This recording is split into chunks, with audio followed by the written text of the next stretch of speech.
Hello दोस्तों, कैसे हो सब। आज हम आपको बताएंगे जो परमाणु है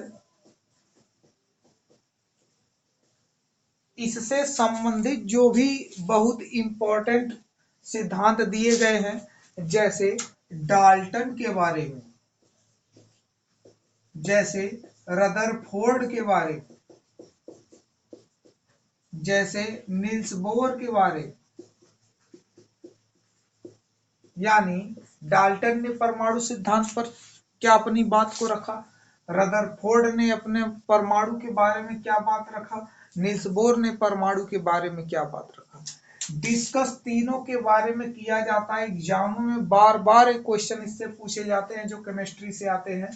आज हम आपको एकदम बेहतरीन तरीके से समझाएंगे डाल्टन के परमाणु सिद्धांत, एकदम कम शब्दों में समझा देंगे ताकि आपको एग्जाम में जो भी प्रश्न आए आप इसको आसानी से कर ले जाएं। चलिए भैया देखते हैं डाल्टन सिद्धांत। ऐसी कोई मतलब कठिन थ्योरी नहीं, बस लोग कठिन बना देते हैं कि नहीं डाल्टन का सिद्धांत अब कैसे आएगा, ही कैसे आएगा। देखते हैं डाल्टन का सिद्धांत कैसे आने वाला। देखिए,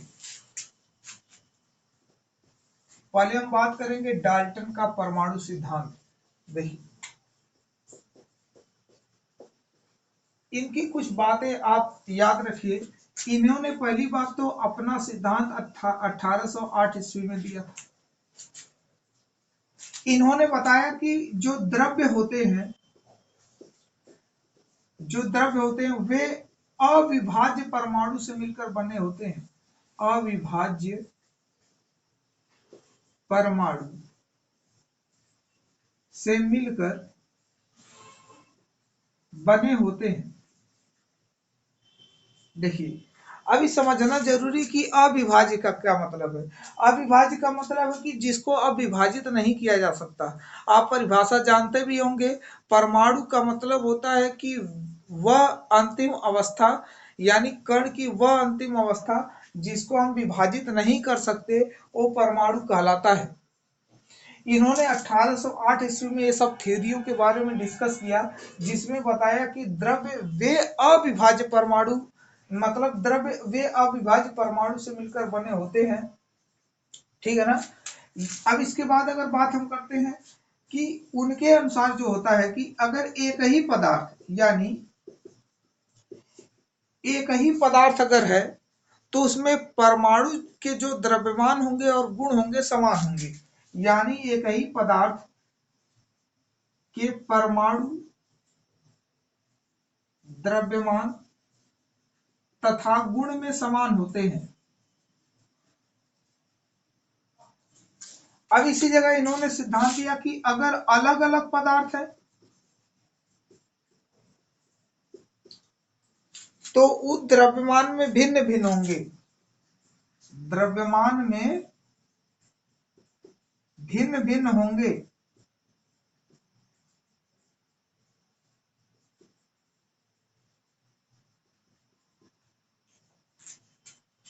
उनके अनुसार ये तीनों चारों बातें ही समझ में आई। फिर उन्होंने एक बात कहा कि किसी भी रासायनिक प्रक्रिया द्वारा, किसी भी रासायनिक प्रक्रिया द्वारा परमाणु को न तो उत्पन्न किया जा सकता है, न तो इसे नष्ट किया जा सकता है। किसी भी रासायनिक प्रक्रिया द्वारा न तो उत्पन्न किया जा सकता है, न ही नष्ट किया जा सकता है। ये था डाल्टन का। जितने भी ये इंपॉर्टेंट सब दिखाए गए, सब के सब प्रश्न एकदम पूछे जाते हैं, पूछे जाएंगे। तो आपको बिल्कुल देखिए, रटना नहीं है, कॉन्सेप्ट से याद रखना। 1808 ईस्वी में इन्होंने परमाणु सिद्धांत को बताया। उसमें इन्होंने बताया कि द्रव्य अविभाज्य परमाणु से मिलकर बने होते हैं। उन्होंने बताया एक ही पदार्थ के परमाणु द्रव्यमान गुण में समान होते हैं, लेकिन वही अलग अलग अगर आ जाए पदार्थ तो उनमें जो गुण में और द्रव्यमान में दोनों में भिन्न भिन्न हो जाते हैं। यहाँ पर फिर इन्होंने बात किया किसी भी रासायनिक प्रक्रिया द्वारा हम लोग परमाणु को न तो नष्ट कर सकते हैं और न ही उसको उत्पन्न कर सकते हैं। अब इनके थ्योरी के बाद ये बहुत सालों तक चला भाई इनका थ्योरी। धीरे धीरे समय बदलता गया। आया सिद्धांत रदरफोर्ड का।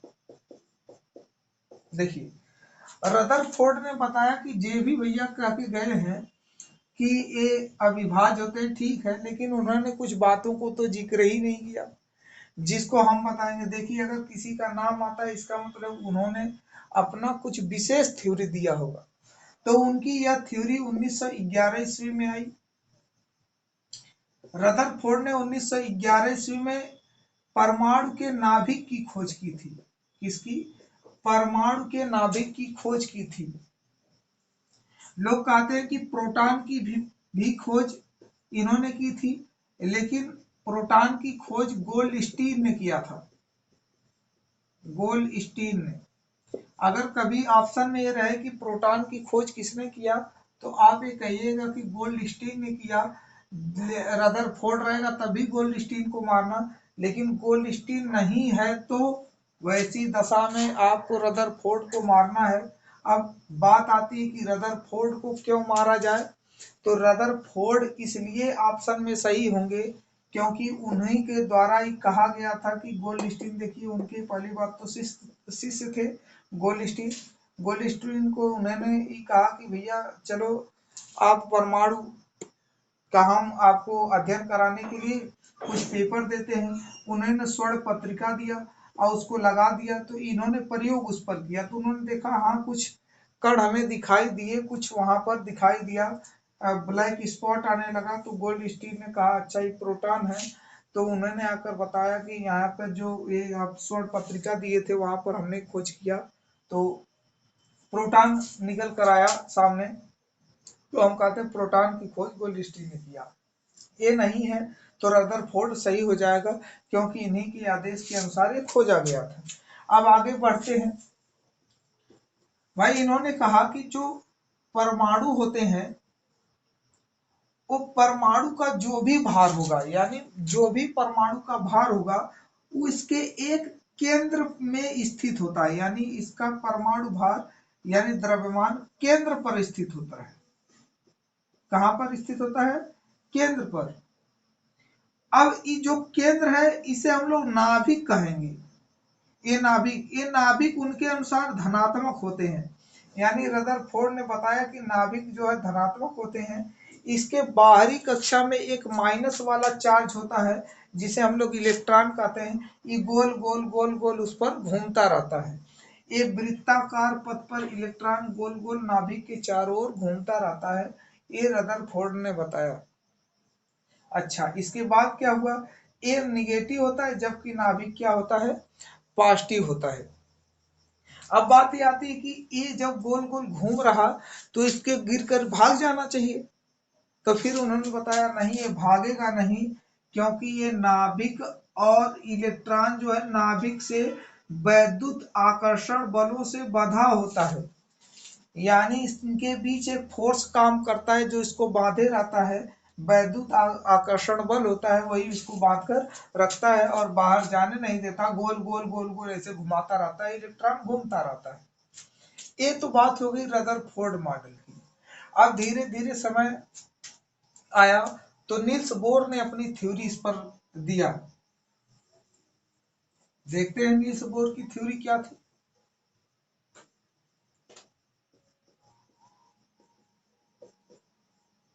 देखिए, नील्स बोर ने बताया कि साहब जे भी है वो तो ठीक ठीक कह के गए कि इस बाहरी कक्षा में एक इलेक्ट्रॉन होता है, एक नाभिक होता है, इलेक्ट्रॉन घूमता रहता है, हम भी मानते हैं। जरा ये तो बताओ कि ये जिस पर इलेक्ट्रॉन घूमता है जिस रास्ते पर उसका नाम क्या है? तो इन्होंने कहा कि वृत्ताकार पथ पर घूमता है, मान लिए, लेकिन जिस वृत्ताकार पथ पर घूमता है उसी को हम लोग कक्षा कहते हैं। अब एक ही परमाणु में बहुत सी कक्षाएं होंगी। उन्होंने बताया कि बहुत सी कक्षाएं होती हैं, इन्हीं कक्षाओं को हम लोग ऊर्जा स्तर भी कहते हैं। किस नाम से जानते? ऊर्जा स्तर, यानी उन्हीं कक्षाओं को ऊर्जा स्तर कहते हैं जिस पर इलेक्ट्रॉन घूमता रहता है। ठीक, उन्होंने बताया कि जिस पर इलेक्ट्रॉन घूमता है वो कक्षा होता है, कई कक्षाएं होती हैं जिन्हें ऊर्जा स्तर कहा जाता है। अब उन्होंने बात ये बताया कि जो इलेक्ट्रॉन है ये तो गति करता है लेकिन इसकी ऊर्जा समय के साथ नहीं बदलती, यानी ऊर्जा समय के साथ परिवर्तित नहीं होती, परिवर्तित नहीं होती। ठीक है, उनका ये भी बात समझ में आया, कक्षा को बताया ऊर्जा समय के साथ परिवर्तित नहीं होती। इसके साथ साथ उन्होंने बताया जो परमाणु का बाह्यतम कक्षा होगा उसमें अधिकतम 8 इलेक्ट्रॉन रह सकते हैं, यानी 8 से अधिक इलेक्ट्रॉन नहीं रह सकते, अधिकतम 8 इलेक्ट्रॉन ही रह सकते हैं इसमें। तो ये था नील्स बोर का परमाणु मॉडल। आप इसको पढ़ कर जाइए, जितना भी अगर क्वेश्चन बनता है इसमें से अगर आएगा आपका ऑप्शन लगना ही लगना है। ठीक है, धन्यवाद।